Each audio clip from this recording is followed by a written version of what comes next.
Eu gostaria de compartilhar uma porção da palavra de Deus nessa tarde, no tempo que me cabe aqui dentro da programação de Voz Missionária, sobre é tempo de sair para guerrear, é tempo de sair à guerra, é tempo de sair para guerrear. Nós estamos vivendo dias difíceis, dias muito nebulosos, dias de escuridão, e os dias que prometem vir não são melhores, são piores. Nós vivemos dias difíceis para servir ao Senhor como Ele quer e como manda a sua palavra, não está fácil. Há muitos que proferem o nome de Cristo, há muitos que estão dentro da igreja, mas estão sem compromisso com a palavra, sem compromisso com os céus, sem compromisso com Deus, e é muito perigoso. Mas estar no centro da vontade de Deus é muito importante para cada um de nós, para não perdermos tempo. Eu sempre olho para a minha idade, para a minha situação de saúde física, estou caminhando para 69 anos, e eu digo para mim mesmo, não posso fracassar, não posso negociar meus princípios, não posso mudar. Agora não é hora de mudar, agora é hora de avançar, agora é hora de guerrear, agora é hora de estar no centro da vontade de Deus, porque nós podemos dormir e não acordar, nós podemos amanhecer e não anoitecer, nós podemos de repente passar desta vida para a eternidade, e é tão bom estar no centro da vontade de Deus, fazendo aquilo que Deus determinou para cada um de nós fazermos. O mais importante não é estar na mídia deste mundo, o mais importante não é estar na folha de um jornal, de uma revista, ou estar no marketing de uma rede social, isso não é importante. O mais importante é estar no centro da vontade de Deus, ainda que muitos não vejam a sua fisionomia, né? Ainda que muitos não te conheçam, nem pela tua aparência, nem pela cor da tua pele, nem pelas mensagens que você prega, não, ainda que você seja conhecido no céu, isso é o mais importante, que o teu nome todos os dias seja comentado diante de Deus, como disse o Senhor, né? O seu nome é comentado todos os dias, isso é muito bom. Então, meus irmãos, é tempo de sair para guerrear, não é tempo de se esconder. Um dos períodos mais difíceis para o cristianismo, para o crente, para o servo de Deus, para aquele que tem um compromisso na obra, são os tempos de festa, tempos de fim de ano, é tempo da fé enfraquecer, é tempo de pessoas fugirem da igreja, é tempo de pessoas se esconderem em alguma praia, em algum sítio, alguma fazenda, em algumas férias, e não orar mais, e não buscar mais a Deus, não ler mais a Bíblia, não ir mais nos cultos, porque estou de férias, porque é fim de ano, e quando começar as aulas, quando começar meu trabalho, eu volto de novo à prática dos cultos. Esse é um período difícil. Você lembra que Maria e José perderam Jesus na festa? Tem muito crente perdendo Jesus na festa. Temos que cuidar com o viajante em nossa casa. Eu quero ler um texto bíblico com você, para mim e para você nessa tarde, que está aqui em 2 Samuel, capítulo de número 11. 2 Samuel, capítulo de número 11. Se você tem um exemplar da Bíblia Sagrada, acompanhe, por favor. Você deve estar lavando a louça, deve estar sentado à mesa com a família, deve estar terminando o almoço, ou deve estar no trabalho, no volante, na bulé de um caminhão, ou você que está lá em alto mar, pescando. Deus te abençoe nessa tarde, que essa palavra venha direto ao teu coração nessa tarde. 2 Samuel, capítulo 11, verso 1. E aconteceu que, tendo decorrido um ano, no tempo em que os reis saem à guerra, enviou Davi a Joabe, e com ele seus servos e a todo Israel, e eles destruíram os filhos de Amon, e cercaram a Rabá. Porém, Davi ficou em Jerusalém. E aconteceu que, numa tarde, Davi se levantou do seu leito e andava passeando no terraço da casa real. E viu do terraço uma mulher que se estava lavando, e era esta mulher muito formosa à vista. E mandou Davi indagar, perguntar quem era aquela mulher. E disseram: porventura não é esta Batseba, filha de Eliã, mulher de Urias o Eteu? Então enviou Davi mensageiros e mandou trazê-la, e ela veio a ele e se deitou com ela, pois já estava purificada da sua imundícia. Então voltou ela para a sua casa, e a mulher concebeu, engravidou, e mandou dizer a Davi: estou grávida. O rei Davi, tentando esconder um pecado, e cometendo um pecado maior aqui dentro desse texto. Era tempo desse homem estar na guerra. Já havia passado o inverno. Agora chegara a primavera e ia chegando o verão. Ele manda seu exército para o campo, ele manda Joabe como capitão, mas ele fica em casa. E ele fica em casa, e dá para notar aqui que ele dorme até a tarde. E à tarde ele levanta do seu leito e vai passeando pelo terraço e vê o que não deveria ver. E olha para onde não deveria olhar. E deseja o que não deveria desejar. Porque o objetivo era estar na guerra. No inverno eles não guerreavam. Em Israel o inverno era uma estação chuvosa e época de plantio de cereais. Mas a primavera era uma boa ocasião para guerrear, porque as estradas estavam secas e o que tornava a viagem mais fácil para as tropas e as carroças de suprimento no combate. Na primavera em Israel o trigo e a cevada estavam já prontos para a colheita. Essas safras apresentavam uma importante fonte de alimento para os exércitos em combate. Mas o povo na guerra, outro povo na colheita, e Davi dormindo até a tarde. Olha, mas por que será que esse homem não saiu para guerrear? Se havia uma guerra para guerrear, né? E ele vai e comete um erro gravíssimo. Ele ordena que Batseba venha até o seu leito, deita-se com ela, sabendo que era casada, sabendo que era esposa de um dos 37 guerreiros que ele tinha. Algumas Bíblias falam 33, outras falam 37, sabendo quem era Batseba e sabendo quem era Urias, mas o desejo carnal e a fraqueza espiritual foi mais forte e Davi comete um pecado. E agora ele começa a tentar esconder o seu pecado. Ele começa a tentar esconder a sua fraqueza. E um pecado leva ao outro pior. E a Bíblia Sagrada diz em 2 Samuel 11:6. Então, depois que ele ouviu aquela notícia dela dizendo: estou grávida, ele disse consigo mesmo: como eu vou esconder a gravidez desta mulher? Como que eu vou fazer? E no 2 Samuel capítulo 11:6 diz assim: então Davi mandou dizer a Joabe o capitão: envia-me Urias o Eteu. E Joabe enviou Urias a Davi. Vindo, pois, Urias a ele, perguntou Davi como passava Joabe, e como estava o povo e como ia a guerra. Me traz um relatório, Urias. Quero saber como está o capitão, quero saber como está o povo, e quero saber o andamento da guerra. Depois disse Davi a Urias: desce à tua casa, lava os teus pés. E saindo Urias da casa real, logo lhe foi mandado um presente da mesa do rei. Porém, Urias se deitou à porta da casa real, com todos os servos do seu senhor, e não desceu à sua casa. Fizeram saber isso a Davi, dizendo: Urias não desceu à sua casa, não deitou com a sua mulher.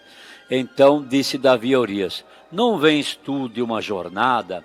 Por que não desceste à tua casa? E disse Urias a Davi: olha a fidelidade que tinha este homem para com o rei. A arca e Israel e Judá ficaram em tendas, e Joabe meu senhor e os servos do meu senhor estão acampados no campo. E hei de eu entrar na minha casa para comer e beber e para deitar com a minha mulher? Pela tua vida, ó rei, e pela vida da tua alma não farei tal coisa. Era muito fiel esse homem.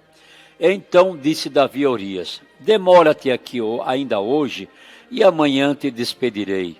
Urias, pois, ficou em Jerusalém aquele dia e o seguinte. E Davi o convidou uma vez mais, e comeu e bebeu diante dele, e o embebedou. Davi embebedou Urias, e à tarde saiu a deitar-se na sua cama com o servo do seu senhor, porém não desceu à sua casa.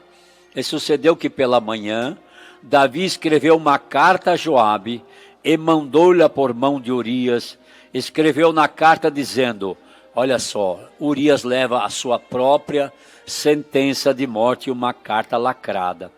Ponde a Urias na frente da maior força da peleja, e retirai-vos de trás dele, para que seja ferido e morra. Um homem inocente, um homem que foi traído pelo rei Davi, que deitou com a sua esposa, agora ele manda Joabe cometer um crime. E aconteceu que, pois que tendo Joabe observado bem a cidade, pôs a Urias no lugar onde sabia que havia homens valentes. E saindo os homens da cidade, pelejando com Joabe, caíram alguns do povo, dos servos de Davi, e morreu também Urias o heteu. Olha só, depois do adultério, agora ele comete um assassinato. Ele mandou a carta na mão de Urias dizendo: você vai morrer, porque eu preciso esconder um pecado meu. Eu preciso esconder. É tempo de sair à guerra. Era tempo de lutar. Era tempo de vencer o adversário. Para nós hoje, é tempo de sair à guerra. É tempo de trabalhar, lutar, evangelizar, fazer algo para Deus.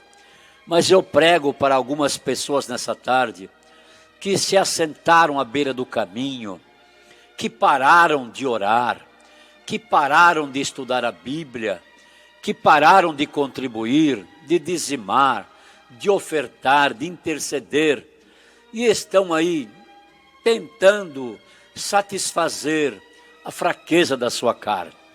Quando nós paramos de fazer tudo aquilo que está no centro da vontade de Deus para nós, a tendência é fracassarmos na fé.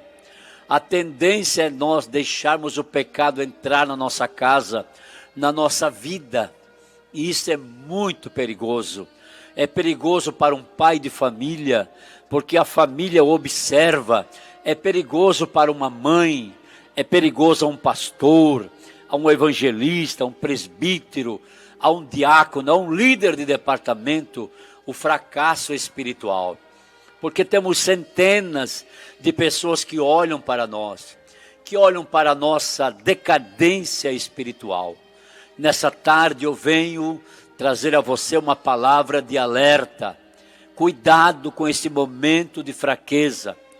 Nós não devemos arriar a mão da espada e do escudo, de maneira nenhuma. Não estou dizendo aqui que você não deve se reunir com sua família, não estou dizendo que você não deve tirar aquele descanso merecido, não estou dizendo que você não deve tirar férias, não, estou dizendo que em tudo isso que você faz, a mão esquerda no escudo e a direita na espada e a armadura no seu corpo, ela não deve deixar de existir.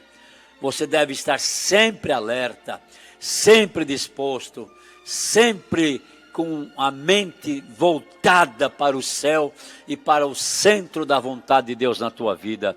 Era primavera, não era nem muito quente nem muito frio, era o tempo em que começavam as guerras contra os inimigos. Mas se você for passear hoje na beira da praia, como temos aqui, você vê muitos crentes lá deitados na areia, igualzinho aos ímpios. Pessoas que deixaram seus estados, suas cidades, e disseram para si mesmo: lá ninguém me conhece, lá eu sou mais um no meio da multidão. Lá eu sou alguém que, quem sabe, ninguém vai me conhecer. Eu mereço um descanso. Claro que merece um descanso. Mas você não merece perder o centro da vontade de Deus, a presença de Deus na tua vida, porque nós vivemos em guerra. A nossa guerra é dioturnamente, a nossa guerra é 365 dias por ano, e nós não devemos baixar a guarda, porque o nosso adversário, ele não dorme. Esse miserável não tira férias, ele tem mais de 6.000 anos nessa terra, o que nós sabemos e conhecemos, e ele não tem misericórdia de ninguém, de nenhum de nós. Ele está pronto a nos destruir, a destruir o nosso ministério, a nossa família, está pronto a nos fazer pecar e depois nos acusar diante de Deus. Olha para a tentação de Eva, a tentação de Davi, a tentação de Jesus. Nós podemos tirar lições bíblicas. Todos sofreram tentação e nós também sofremos de tentações. Lá em Gênesis 3, versos 6 e 7, diz assim: e viu a mulher que aquela árvore era boa para se comer, agradável aos olhos, árvore desejável para dar entendimento, tomou do seu fruto, comeu e deu também ao seu marido, e ele comeu juntamente com ela. Então foram abertos os olhos de ambos, e conheceram que estavam nus, e cozeram folhas de figueira, e fizeram para si aventais. Quem sabe você está nesse momento, né? Perdeu a graça, perdeu a presença de Deus, está aí tentando cozer alguns aventais de folhas de figueira, para tentar esconder alguma coisa, maquiar alguma coisa, dizendo, não, é a minha idade, é a minha saúde, sabe, estou cansado. Nós às vezes tentamos maquiar, esconder.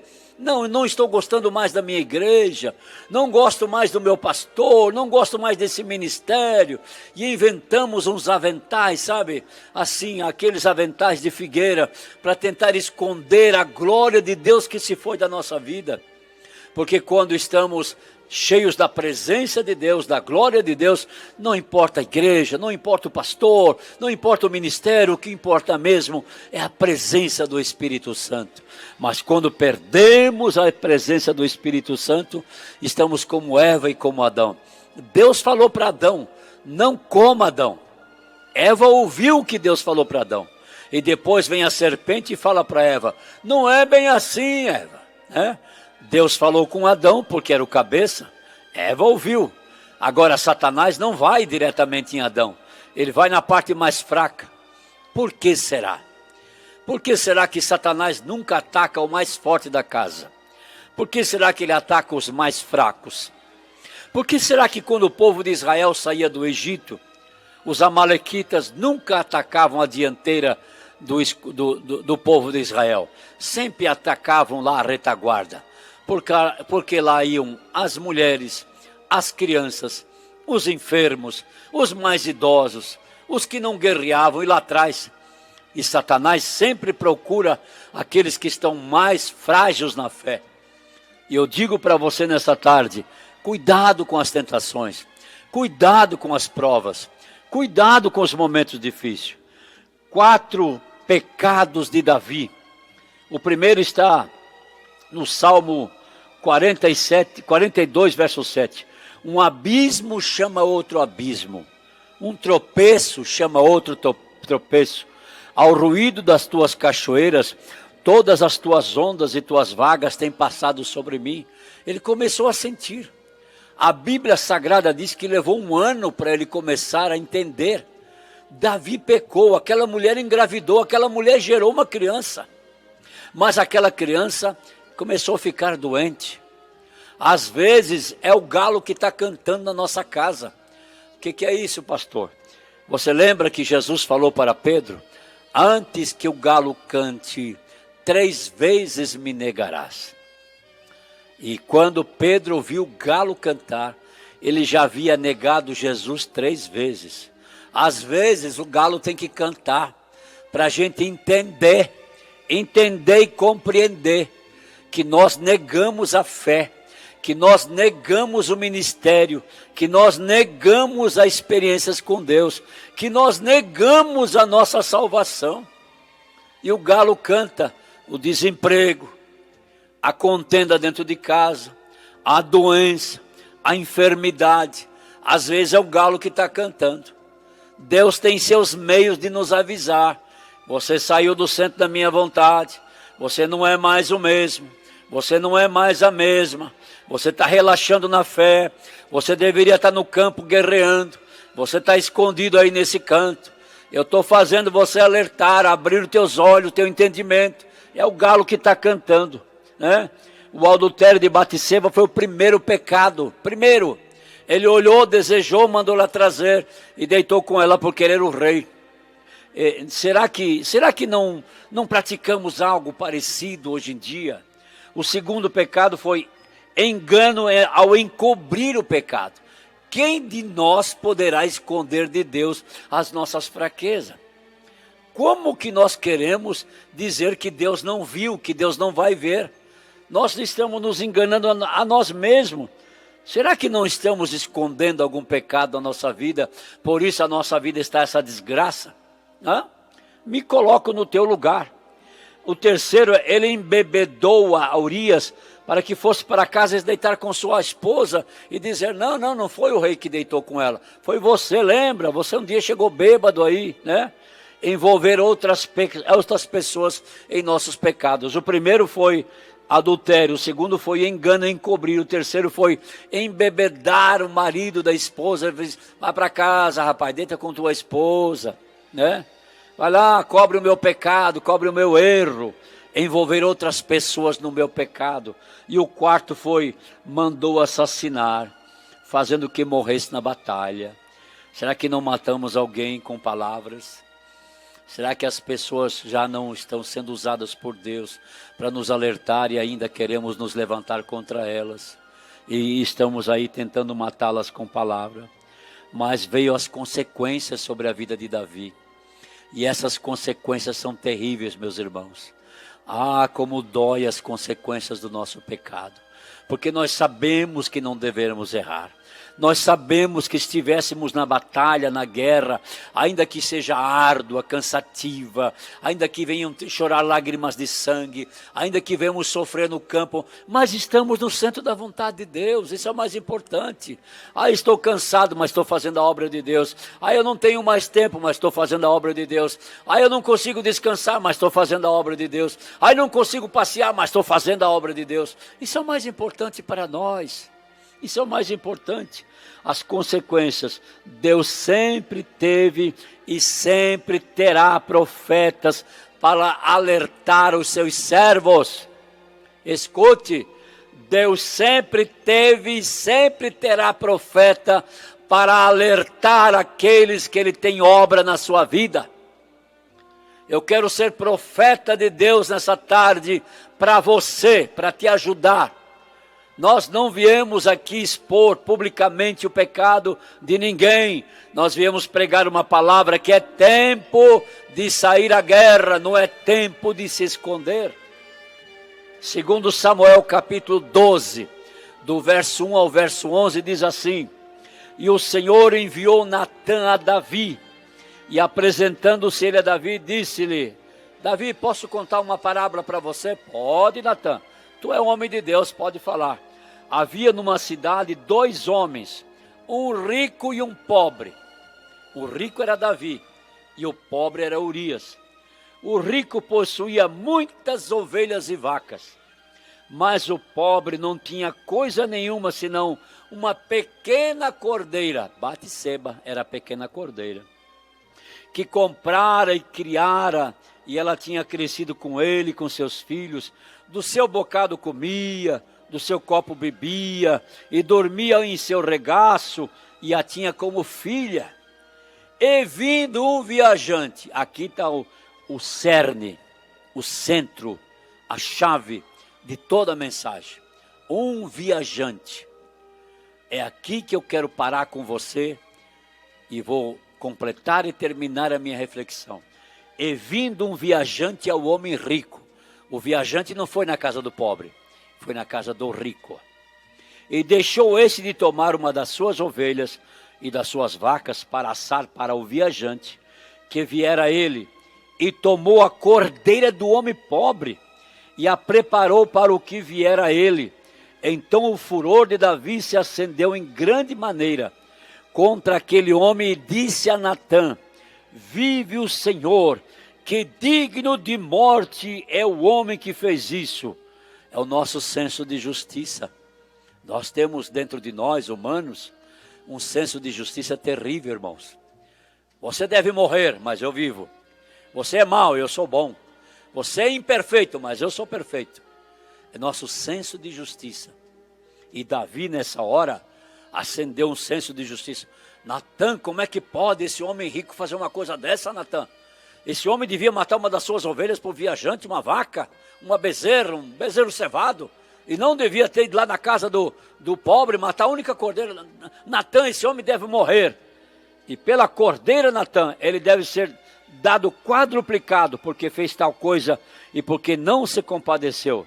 Então disse Natã a Davi: tu, Davi, és este homem rico. Foi tu que cometeu essa injustiça. Assim diz o Senhor de Israel: eu te ungi sobre Israel, rei sobre Israel, e eu te livrei das mãos de Saul. Eu te dei a casa do teu Senhor, as mulheres de teu Senhor em teu seio, e também te dei a casa de Israel e de Judá. E se isto é pouco, mais te acrescentaria tais e tais coisas. Por que, pois, desprezasse a palavra do Senhor, fazendo mal diante de seus olhos? A Urias, o Eteu, ferisse a espada, e a sua mulher tomasse por tua mulher, e a ele matasse com a espada dos filhos de Amon. Agora, pois, Davi,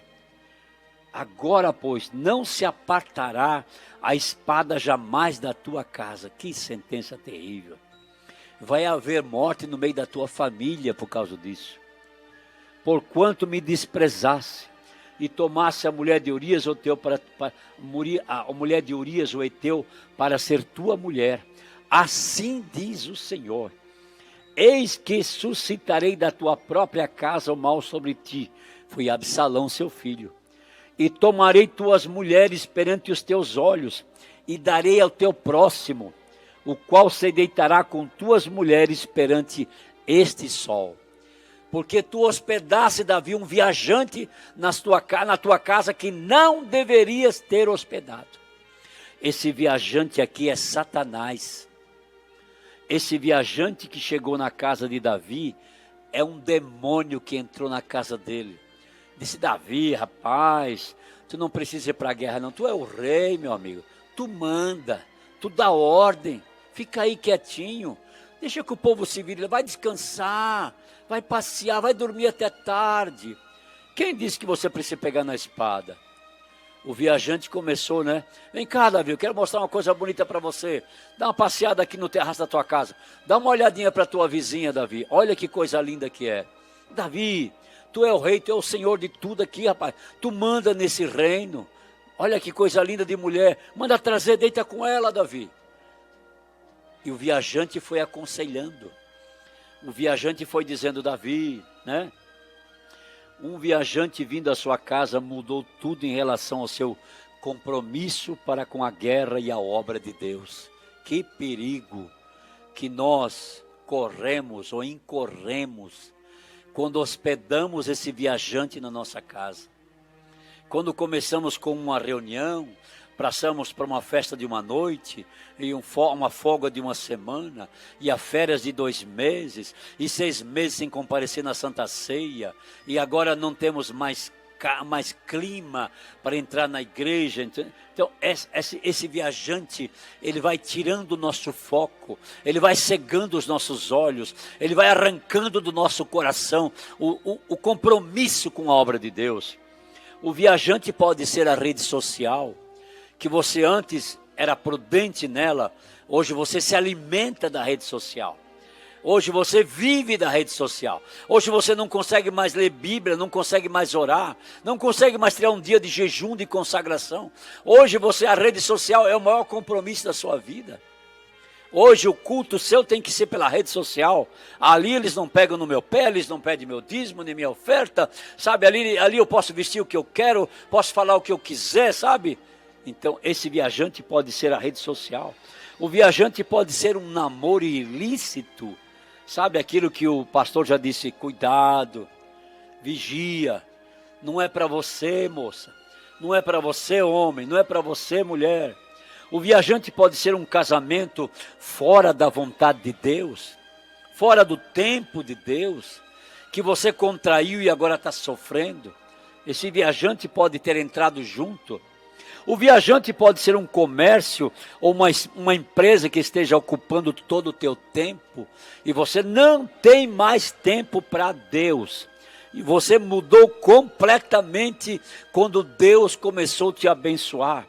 O viajante pode ser um comércio, né, que você lutou tanto para ter, agora que você tem, ele tomou o tempo de servir a Deus na sua vida. Essa empresa, esse negócio que você abriu, essa sociedade que você tem, levou você para outro lado, né?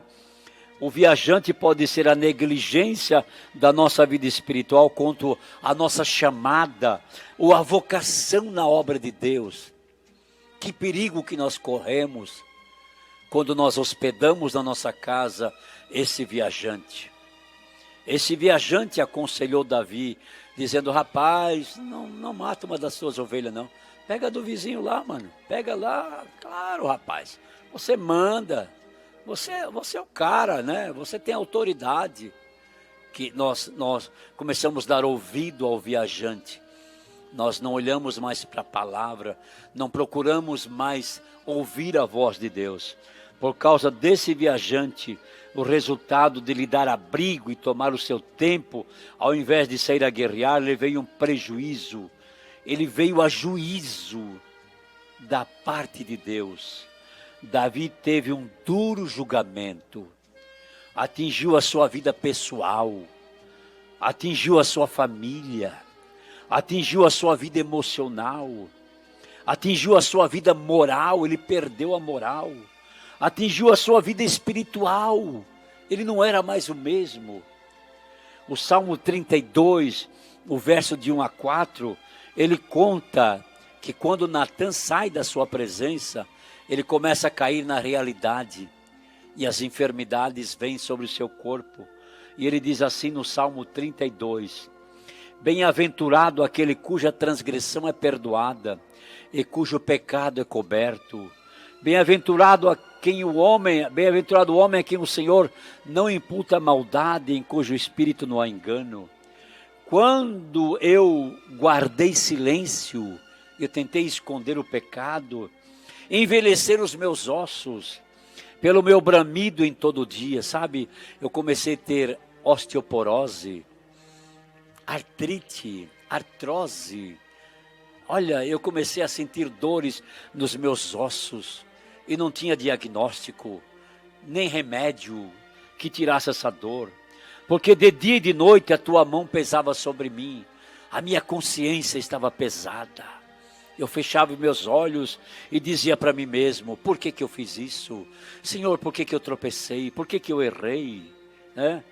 Porque de dia e de noite a tua mão pesava sobre mim. O meu humor se tornou em sequidão de estio. 32, verso 4. Sabe, eu comecei a mudar. A alegria foi embora. Entrou um rancor dentro de mim. Entrou um ódio. Entrou um pavor dentro do meu coração. Eu me senti um homem acusado. O viajante agora se volta contra mim. Aquele que eu hospedei, aquele que me aconselhou a pecar, agora ele se vira e atira setas contra a minha vida.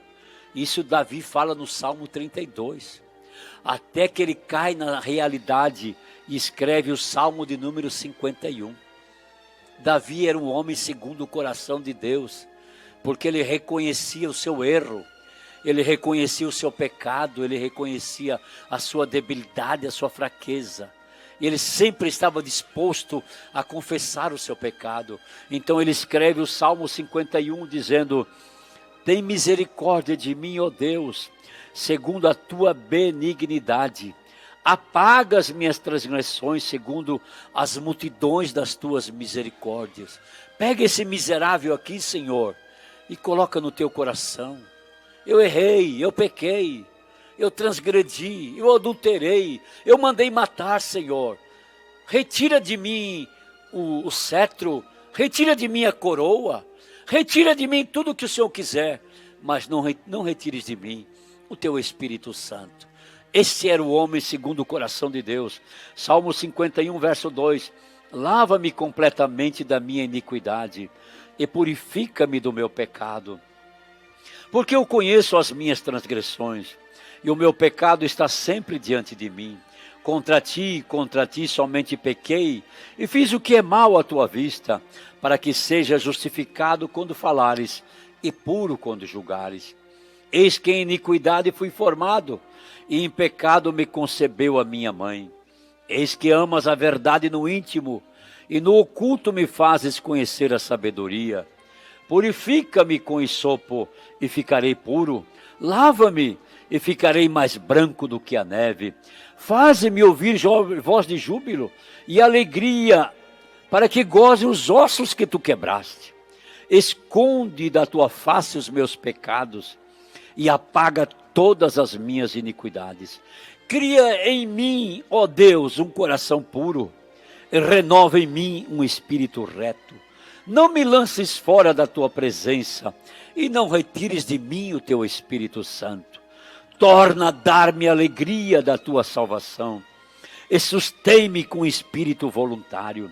Então ensinarei aos transgressores os teus caminhos, e os pecadores a ti se converterão. Ah, que coisa linda! Quando nós reconhecemos que não somos aquela pessoa de antes.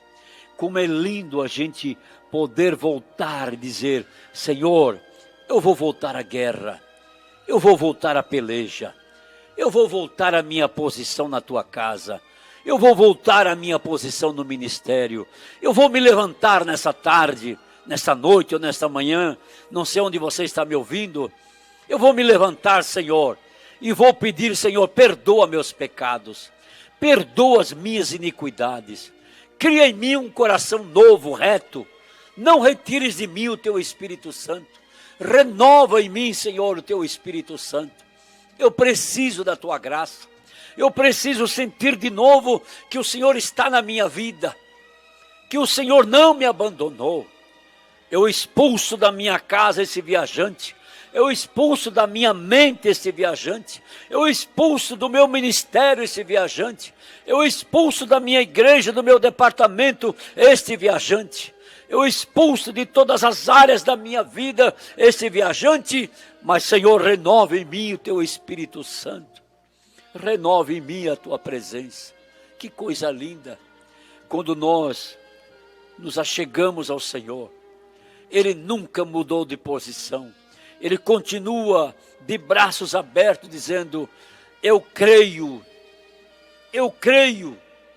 no teu ministério, eu investi no teu ministério. Deus nos capacitou, Deus nos deu uma vocação, Deus nos deu uma chamada, e nós não podemos renunciá-la. Nós não servimos mais para esse mundo, nós não servimos mais para estar fora do centro da vontade de Deus, porque nós conhecemos quem é o viajante que nos engana, e nós sabemos que foi um tempo de fraqueza, mas vamos nessa tarde voltar ao tempo da fortaleza, do renovo espiritual. Volte a ganhar almas, volte a evangelizar, volte a contribuir, volte a dizimar, volte à tua posição de soldado, de servo, de homem e mulher de Deus. Volte à tua posição nessa tarde, levanta-te de onde você está, faça essa oração do Salmo 51 e diga: Deus, renova em mim o teu Espírito Santo, porque eu preciso voltar a sentir a tua presença. Que coisa linda, que coisa maravilhosa, quando nós podemos voltar a sentir a presença de Deus. Nós semeamos uma semente ruim, vamos colher um dia mas o importante é estar no centro da vontade de Deus. E ali Ele nos perdoa, nos abençoa, nos renova, nos capacita, e o inimigo vai ficar embaixo dos nossos pés. Este viajante deve ficar embaixo da sola dos nossos pés. É por isso que diz a palavra do Senhor: em breve, muito em breve, o Senhor colocará Satanás debaixo dos nossos pés. É muito importante. A palavra do Senhor é fiel, ela é verdadeira. E o Deus de paz esmagará em breve Satanás debaixo dos vossos pés. Romanos capítulo 16 e verso 20. Eu termino com esse verso. E o Deus de paz, em breve, em breve esmagará Satanás debaixo dos vossos pés. E a graça do Senhor Jesus Cristo seja convosco nessa tarde. E a graça do Senhor Jesus Cristo seja derramada sobre a tua vida nessa tarde. Que esta graça te envolva, que essa graça te perdoe, que essa graça te abrace, que essa graça te levante, que essa graça te renove, que essa graça te fortaleça, e que hoje mesmo você volte à sua posição, volte a guerrear, volte a evangelizar, volte a fazer a obra de Deus.